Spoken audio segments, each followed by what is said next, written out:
Si je te partage cette vidéo, c'est que je m'y suis reconnu. Après l'avoir regardée, je ne vois plus les choses comme avant.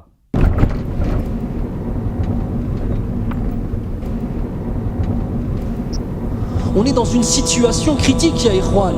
On est dans une situation de cancer, de phase finale du cancer de la foi, ya Ikhwan.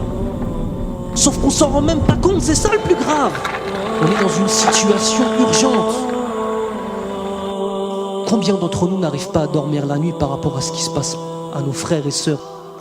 Allah, combien? Allah.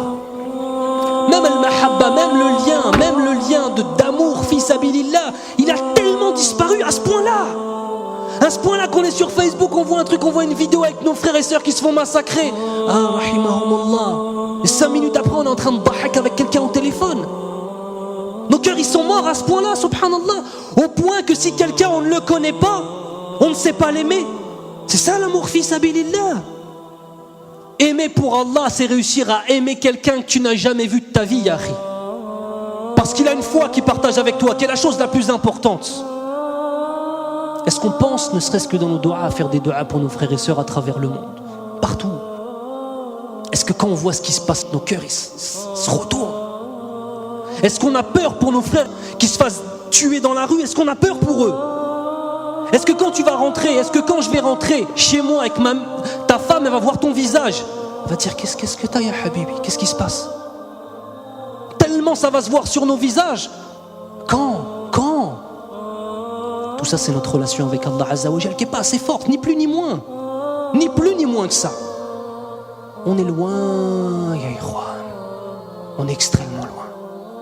Extrêmement loin. C'est un musulman, même si un bébé, bon, j'ai le pouvoir de dire, ça m'énerve. Tu vas pas tuer le bébé quand même? Moi, je tue le bébé. Moi, je tue le bébé. Mais un bébé de 2 ans, par exemple. Moi, je le tue. Mais 1 an, même si avec les femmes avec des grossesses, moi, je le tue. Si le musulman ne parte pas dans le kilomètre 5, nous les Antilles, nous devons aller pour prendre tout le reste des musulmans là-bas pour manger. Parce que le musulman c'est bon pour manger. Parce qu'il avait beaucoup de têtes, donc il faut manger comme ça. Bon.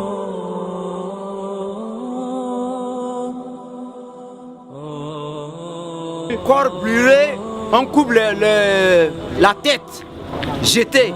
Et prenez la tête pour taper avec le ballon. Ce n'est pas ça.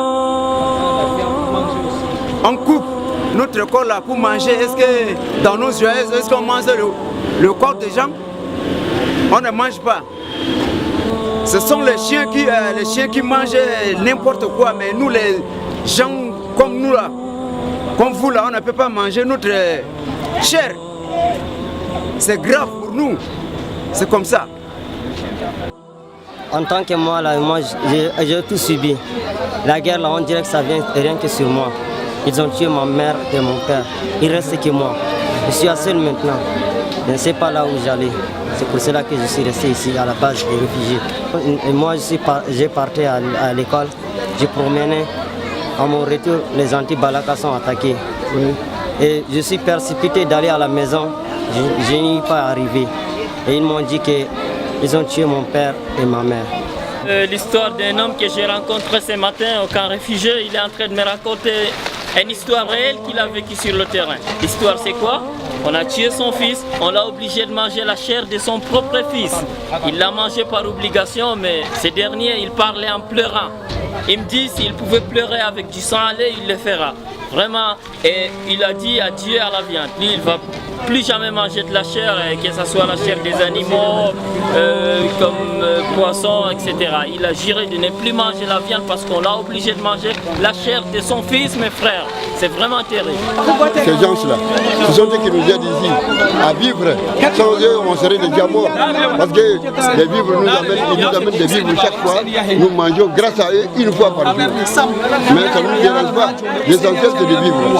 Mais seulement, nous remercions beaucoup l'opinion internationale ainsi que les bienfaiteurs. Nos bienfaiteurs que vous êtes. Alors nous vous encourageons de continuer à agir de la même façon pour ne pas que nous mourions de faim. Parce que nous venons de très loin.